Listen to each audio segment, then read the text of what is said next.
Olá, gente. Academia Brasileira de Poesia, Casa de Raul de Leone, aqui no Teatro Municipal do Estado do Rio de Janeiro, com Eric Herrero, diretor artístico geral do Teatro Municipal do Rio. Eric, é um prazer muito grande receber você. A nossa academia está se sentindo lisonjeada pela sua presença. Eu que agradeço, estou feliz demais. Faz um bom tempo que a gente está tentando essa entrevista, que você tem tentado e finalmente deu certo. Então estou muito feliz de recebê-los aqui no Teatro Municipal. Nós aqui estamos, Eric. Obrigado. Eric, para começar, você poderia se apresentar para o nosso público? Eric pelo Eric. Puxa, isso é difícil, mas vamos tentar. Eu sou Eric Herrero, tenor, cantor e artista brasileiro.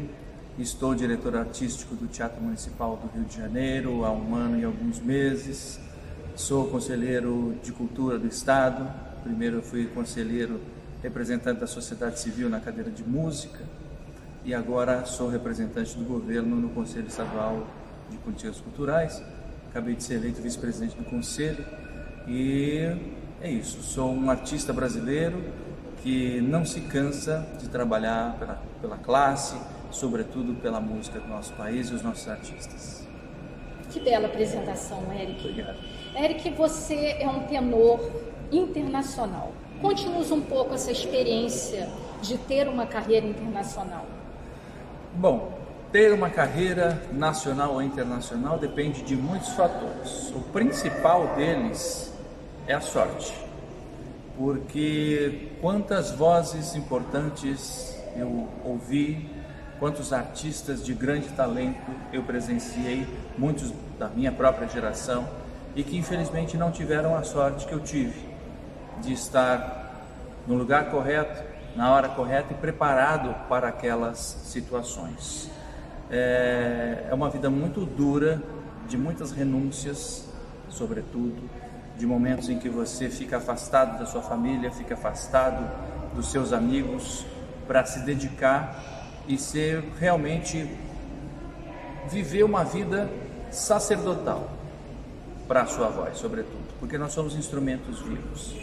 E a partir do momento em que você vai galgando mais experiência e os papéis mais importantes e de maior responsabilidade vão chegando, você precisa fazer com que a sua entrega aumente também em qualidade e, como a gente diz, o sarrafo sobe muito. Então, você precisa muitas vezes deixar de ir a aniversários, de ir a festas, de ir a jantares, porque você precisa repousar a voz, porque você precisa tomar certo cuidado com o horário do jantar, porque, como eu disse, você é um instrumento vivo, então algo que você come que não vai bem, ou algumas horas a menos de sono também influencia no seu trabalho. Então é muito difícil. Além disso, tem toda a dedicação, não só para o estudo da música, mas para o estudo da técnica vocal, de uma técnica vocal firme, que possa alicerçar sua voz, de modo a te permitir cantar todos os papéis para os quais a sua voz, nos quais sua voz se adapta, e também um estudo de idiomas, italiano, sobretudo, porque a gente, principalmente no Brasil, é o idioma no qual a gente mais canta em ópera, mas também francês, inglês por conta da profissão. É uma vida de muita dedicação, não é fácil. Nossa, Eric, realmente, eu já imaginava que era muita dedicação, mas a esse ponto até eu estou surpresa. E digo nada mais poético que isso, minha gente, nada mais poético que esse relato de nosso Eric contando a experiência dele de vida. Eric, eu teria uma pergunta logo mais, mas vou antecipar, justamente com o seu preparo de voz. Como ele se dá? Você faz fonoterapia? Quais os cuidados com a saúde vocal? Você tem uma alimentação? Você toma água de forma mais pontual? Ou você faz um exercício antes do espetáculo? Ou todos os dias? Você podia contar um pouquinho pra gente? Bom, o artista vocal, o cantor lírico, ele é um atleta da voz.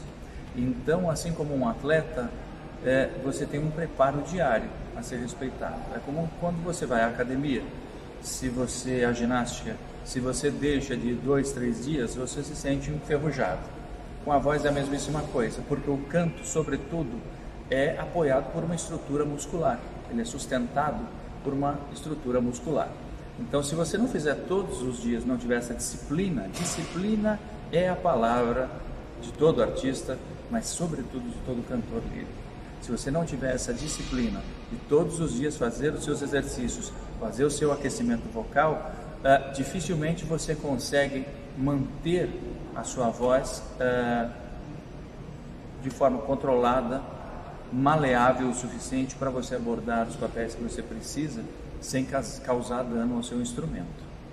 Fora isso, nós sempre temos o acompanhamento de otorrinos e cada vez mais a gente tem tecnologia também na fonoterapia que nos ajuda, também tem uma fono que me acompanha e é isso, é uma rotina diária como quando eu vou para a academia. Isso se tratando apenas de voz, de manter-se com a voz em dia. Fora isso, além disso, nós temos um estudo diário, porque um cantor de ópera, assim como um músico, o tempo inteiro ele está aprendendo coisas novas, que é uma das coisas mais gostosas da nossa profissão. Eu estou sempre preparando papéis novos, aprendendo novos papéis, de forma que nunca cai numa monotonia. Nossa, Eric, você, enquanto falava, foi passando um filme na minha cabeça de todo o seu trabalho, porque a gente que faz uma atividade física regular sabe bem a persistência que se tem que ter nos exercícios. Eu imaginei você fazendo os seus exercícios vocais todos os dias. E a alimentação e água também altera alguma coisa? Com certeza, a gente precisa estar sempre muito bem hidratado. Todas as mucosas que revestem nosso aparelho fonador precisam estar hidratadas para que a gente tenha um bom rendimento vocal e, como eu disse, sem causar dano ao instrumento. Então eu tomo 2,5 litros, 3 litros de água por dia. Procuro ter muita atenção na alimentação, principalmente à noite, porque nós cantores temos, de forma geral, um grande inimigo que é o refluxo, que faz com que nós tenhamos sempre, pode ter uma queimação, uma queimadura, melhor dizendo, do nosso instrumento, causando então uma alergia, acarretando numa alergia, de maneira que é importante que a gente tome cuidado com a alimentação, sobretudo à noite. Durante o período de preparo mesmo de papéis, por exemplo, como agora em julho, a gente vai fazer Carmen de Bizet e eu volto a fazer Dom José aqui no teatro. Então, durante todo o período de ensaios, que dá mais ou menos 30 e poucos dias, e durante o período das apresentações, eu procuro não tomar nada alcoólico. Eu já não bebo muito, de vez em quando um vinho, mas nem o vinho eu tomo nesse período. Olha, gente, que preparo, hein? A vida de um tenor ao naipe do nosso querido Eric requer muitos sacrifícios. Olha em nome da arte, o que um ser humano é capaz. É uma vida sacerdotal. É uma vida sacerdotal, sem dúvida nenhuma. Os nossos parabéns, Eric. Obrigado. Por toda a dedicação e por tudo que você nos permite. Antecipo esses parabéns. Eric, para organizar um espetáculo tão grandioso como esse último que nós tivemos, de juntar a Orquestra Sinfônica Brasileira com a Orquestra do Teatro, como é que é isso? Você podia contar um pouquinho esse bastidor dessa junção de tantos personagens, de tantas estrelas para a gente? Bom, aí é o seguinte, quando você vai fazer o desenho de uma temporada artística de uma casa desse porte e dessa importância, como é o Teatro Municipal do Rio de Janeiro, é o maior teatro lírico do Brasil, né? Você começa a buscar algumas temáticas para poder fazer esse desenho, para poder elaborar a temporada artística. Nesse ano, nós temos efemérides muito importantes de compositores de peso, como Tchaikovsky, que foi um grande compositor, seja sinfônico, seja operístico, seja no ramo dos balés. Depois nós tínhamos Giuseppe Verdi, que foi o maior compositor italiano de óperas. Tínhamos Wagner e Berlioz. Aí chegamos então a Berlioz e Wagner, que são dois compositores de extrema importância para o desenvolvimento da música ocidental, cada um à sua maneira, e eles exigem um efetivo orquestral grande para que seja realmente executada a sua obra, suas obras sejam executadas de acordo com aquilo que eles imaginaram.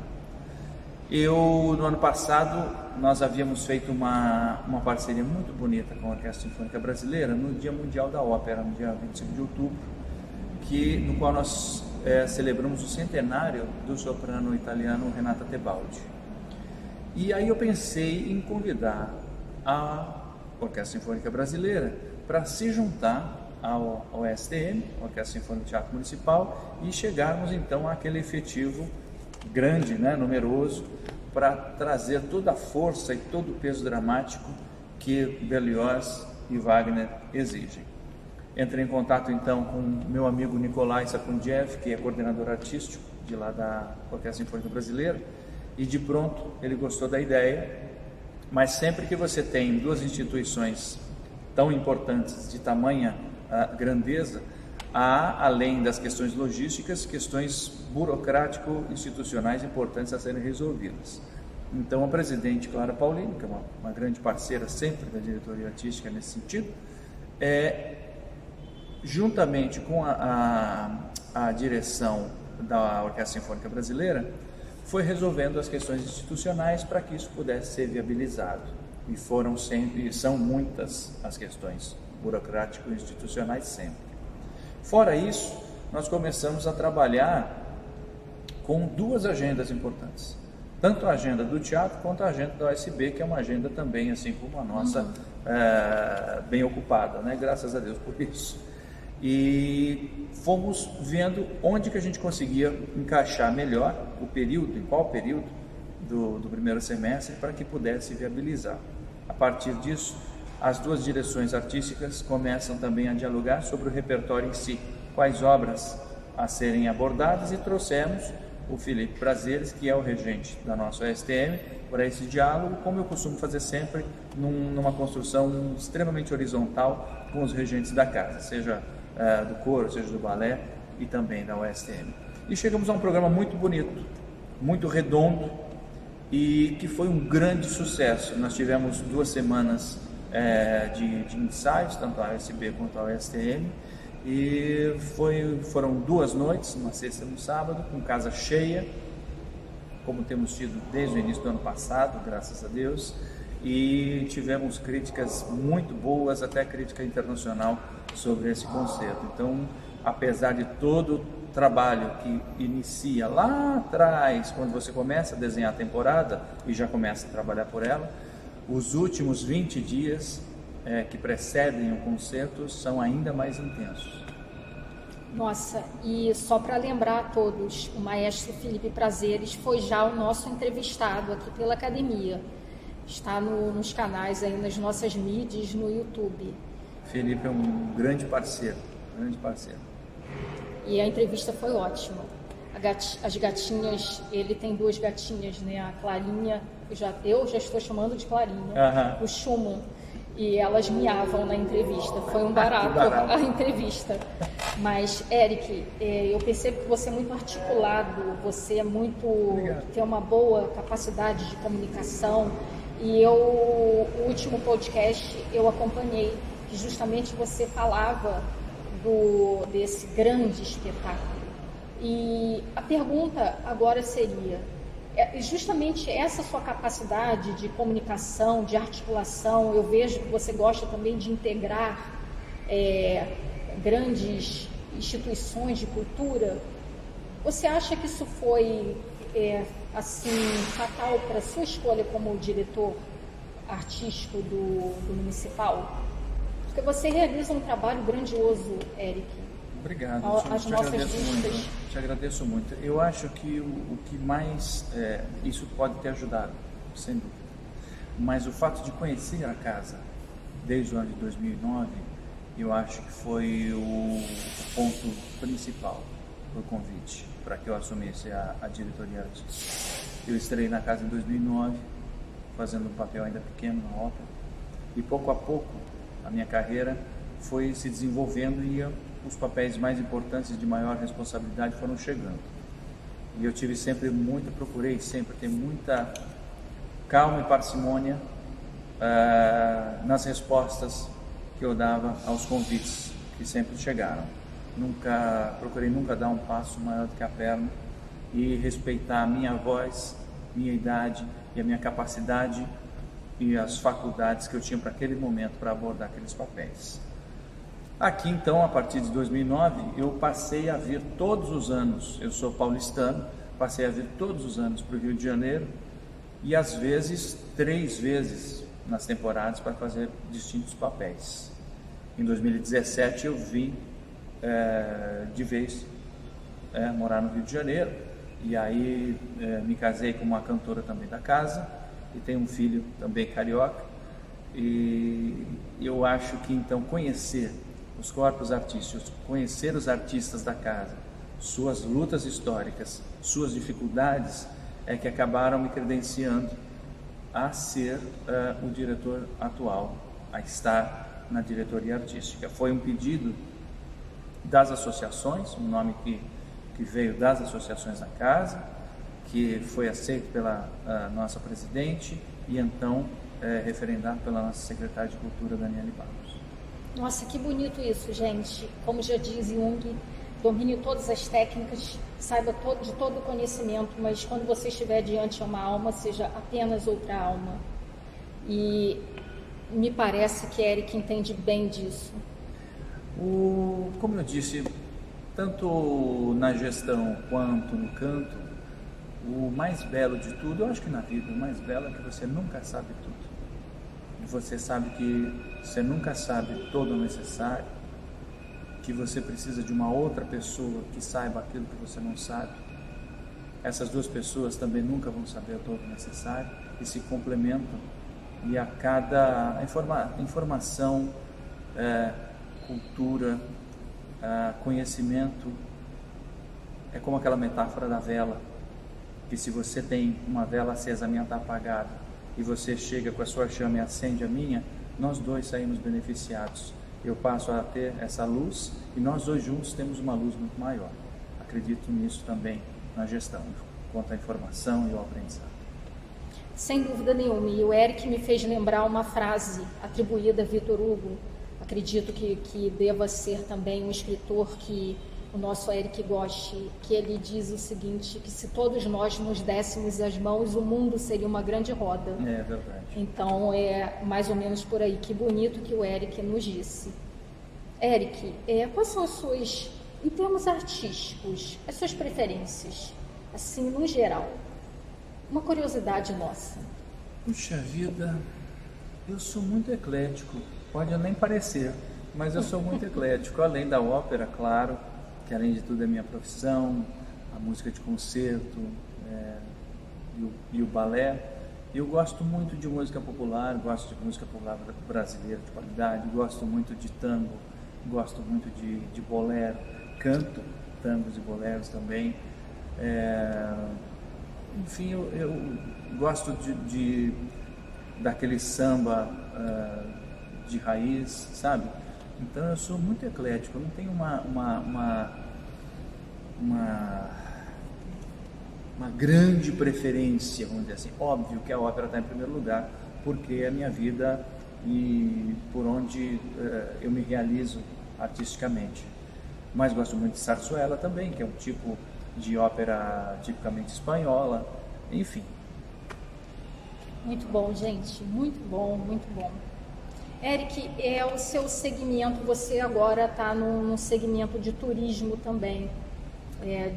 Eu queria que você também falasse um pouquinho disso, porque a cultura e o turismo estão totalmente imbricados, de mãos dadas, né? Mas é justamente nesse sentido de estar de mãos dadas que veio a questão do título, que você deve estar se referindo, de embaixador do turismo do Rio de Janeiro. Exatamente. Então, através da nossa profissão, nós artistas, e eu que viajei e viajo bastante pelo mundo, acabo levando o nome do Brasil e do Rio de Janeiro para todos os lugares, fazendo com que haja sempre um incentivo e com que tanto o país quanto a cidade e o estado sejam falados, bem falados, né, através dos nossos trabalhos. Estou falando dos artistas em geral, lá fora. Quando eu comecei a desenvolver, a desenhar a temporada artística do teatro, um teatro desse tamanho, e graças a Deus as coisas foram funcionando, estão funcionando bem, isso faz também com que o nome do Rio de Janeiro, no sentido cultural e turístico, salte os olhos. Nesse sentido, eu fui agraciado e fiquei muito feliz pela Associação de Embaixadores do Rio de Janeiro com o título de embaixador, que nessa casa a grande detentora do título era e é a nossa Ana Botafogo, mas nossos primeiros bailarinos também, Cícero Gomes, também tem o título, de maneira que ele veio por conta do meu trabalho relacionado à cultura, tanto como cantor, quanto como gestor. Então é aquilo que você falou, uma questão de estar de mãos dadas. Sim. Muito bacana mesmo. Turismo e cultura de mãos dadas só faz a prosperidade de uma região e de um país e de todo um universo, né, que conspira a favor de tudo de bom e de belo. Porque a cultura já está mais do que provado, e na pandemia, então, isso foi cabal, que a cultura é de primeiríssima necessidade, né? Nós teríamos, além dos problemas relacionados à Covid em si, teríamos todos enlouquecidos se nós não tivéssemos nada relacionado à cultura durante esse período. Nós nos salvamos nos livros, lendo, através da poesia, através dos filmes, através das novelas, através da música, através dos seriados, porque senão a gente teria, além desses problemas, a gente teria enlouquecido 2 anos em casa sem que tivéssemos o alento, o respiro da cultura da nossa vida. E a cultura em si dinamiza, incrementa e movimenta toda a economia criativa relacionada a ela. A partir do momento em que você tem uma ópera programada num teatro como esse, além dos corpos artísticos que estão aqui trabalhando, que são estáveis, você tem contratos de costureiras, camareiras, cabeleireiros, maquiadores, você tem compra de tecidos, de insumos, toda a economia da região é aquecida com as pessoas que vêm naquele período de ensaios e nas noites de apresentação. Então toda a economia criativa vai sendo desenvolvida através de um produto cultural, através de um programa cultural. Imagina, vocês já haviam pensado dessa forma? Que bonito, muito poético isso tudo. E realmente a pandemia foi um momento de profundas reflexões poéticas, tenho certeza, para o Eric e para esta poetisa que também aqui participa da entrevista. Eric, justamente agora eu gostaria de fazer essa abordagem, porque eu o conheci através do Instagram, na ocasião da pandemia. E eu me lembro que você falava também de poesia no Instagram. Eu queria saber isso, você, ou assim, uma curiosidade, um poeta de sua preferência, se você se recorda de um poema, alguma coisa assim que nos remonte ao poema, você poderia nos falar? Acontece o seguinte, quando a pandemia veio, eu estava para justamente aqui na casa estrear como cantor 2 óperas que iam ser apresentadas juntas, que era La Vida Breve e Il Tabar. E nós havíamos feito todo o período de ensaios e íamos ter o primeiro ensaio com a orquestra quando o teatro, assim como cinemas, etc., tiveram de ser fechados, né? E fui para minha casa e começamos aí a ficar quietinhos lá, isolados, porque até então, você se lembra disso, que era assim, em 15, 20 dias já vai estar tudo bem, a gente vai voltar. E passaram 20 dias, depois mais 20 dias, e aí eu comecei através, principalmente do meu Instagram, que eu uso muito, as pessoas a me pedirem para fazer algumas apresentações, para colocar alguns vídeos, etc e tal, porque estavam ávidas por cultura, né? Por música, por poesia, etc e tal, e começaram a me pedir, tanto que aí surgiu um programa que eu apresentei no meu Instagram durante 100 semanas seguidas, que foi o Em Casa com Tenor, no qual eu batia papo com as pessoas, apresentava as músicas que eles me pediam, e foram 100 programas inéditos apresentados ao longo da pandemia. E lá, pelas tantas, começaram a me pedir para recitar também algumas poesias. E aí eu me lembro que eu coloquei alguns vídeos também no meu Instagram, e foi onde você entrou em contato comigo via direct por conta desses vídeos, né? E eu gosto muito de poesia, sempre gostei, desde o tempo que eu fazia teatro. Mas para você recitar, você vai ficando enferrujado. Também é uma prática, assim como o teatro de prosa, também é uma prática. E aí eu tinha ficado enferrujado e fui voltando aos pouquinhos na pandemia. E agora estou enferrujado de novo. Mas dias atrás, por incrível que pareça, a gente precisou de alguém que declamasse um poema num trecho de um concerto do Wagner Berlioz. E aí a Adriana Rio Doce, que é a nossa diretora aqui também operacional, uma parceira, ela falou: poxa, Eric, por que não faz você? Você faz isso tão bem. Eu falei: puxa, Adriana, mas eu estou enferrujada. Ela falou: imagina, vai lá, é igual andar de bicicleta. E aí acabei declamando e algumas pessoas gostaram e eu fiquei bem contente com isso. A Cláudia está dizendo ali, ó, ela foi uma das pessoas que me falou. Mas eu gosto muito para a vida. Eu gosto de um trecho de Gonçalves Dias, na sua canção Tamoio, que eu acho que você bem conhece, que é: não chores, meu filho, não chores, que a vida é luta em luta, viver é lutar. A vida é combate, que os fracos abate, que os fortes e os bravos só podem exaltar. Esse é um trecho que eu levo sempre para mim. Nossa, que bonito, eu fiquei até emocionada. Nossa! É forte, né? Eu levo sempre isso comigo. E a sensibilidade de um artista declamando um poema desse nível é emocionante. Puxa, que presente para a uma... gente aqui da academia. Obrigado. Isso realmente é um trecho que sempre me tocou muito e que eu guardo comigo. Não, é muito bonito, Eric. Depois dessa até poderíamos encerrar, mas eu não vou encerrar porque ainda temos uma curiosidade, né? Eu queria saber uma última curiosidade. Algum bastidor, uma história interessante? Eu perguntei isso aqui de prazeres e eu gostei do resultado. Alguma história interessante de bastidor? Alguma coisinha assim que aconteceu que você pode falar pra gente? Puxa, são muitas as histórias, mas nem todas eu posso falar. A ópera em si, ela é cheia dessas histórias, né? E algumas até lendárias. Mas tem uma engraçada que eu me lembro de uma vez que eu estava fazendo La Bohème, em Puccini, e havia um móvelzinho já no último ato.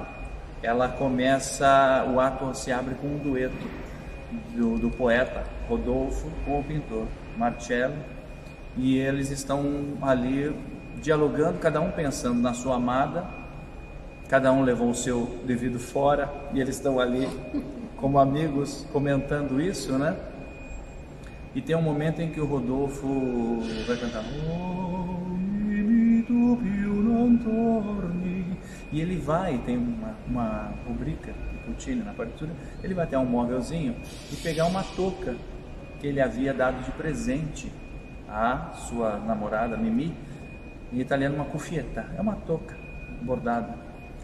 E nós ensaiamos e até aquela resta era um móvelzinho que tinha acho que 6 gavetas, assim, 3 e 3. E ela estava sempre aqui na primeira gaveta para que eu pudesse pegar. E naquele dia o contra-regra trocou ela de gaveta e não me avisou e eu não sabia. Então eu estava de frente para o público aqui cantando o início do dueto, todo concentrado, né? E uma melodia belíssima, como só Puccini sabia compor, ainda mais em Boêmio, que é uma ópera incrível, um capolavoro. E aí eu começo a cantar aqui, e aí abro a primeira gaveta e estou cantando e coloco assim, e começo a procurar e não encontro onde é que está. Aí fecho a gaveta e o dueto vai continuando, aí eu vou para a segunda gaveta, é a mesma coisa. Chile, a gaveta estava na última gaveta. Como sempre acontece, né? É a lei de Murphy, está sempre na última gaveta aquilo que você quer. Pois em cena aconteceu isso comigo e eu tive que manter aqui a concentração, todo apaixonado, lembrando da Mimi, enquanto estava procurando pela bendita cufeta, pela bendita touca dela. Nossa, a gente está rindo, mas você soube se sair com classe dessa situação. Até aquela frase que assim, que são segundos que parecem uma eternidade. Dessa vez não foram segundos, foram minutos até que eu encontrasse a bendita da touca. Nossa, a gente está rindo aqui, mas não pelo desespero do momento, porque depois se torna... todo mundo ri. E o barítono percebeu, e ele também tinha que estar concentrado, porque ele queria rir da situação, então a gente nem se olhava no momento do dueto, para a gente não cair na gargalhada. Eric, já estamos chegando ao final, como tudo na vida de bom tem um final. Mas antes disso, como a nossa academia, a Academia Brasileira de Poesia, eu fiz um poema em homenagem ao Teatro Municipal. Olha que lindo! Que eu vou me permitir agora recitar para vocês. Eu não diria declamar, porque eu não tenho a memória do nosso querido Eric, mas será com todo o carinho. Ele diz assim: Teatro Municipal do Estado do Rio de Janeiro, o berço da cultura.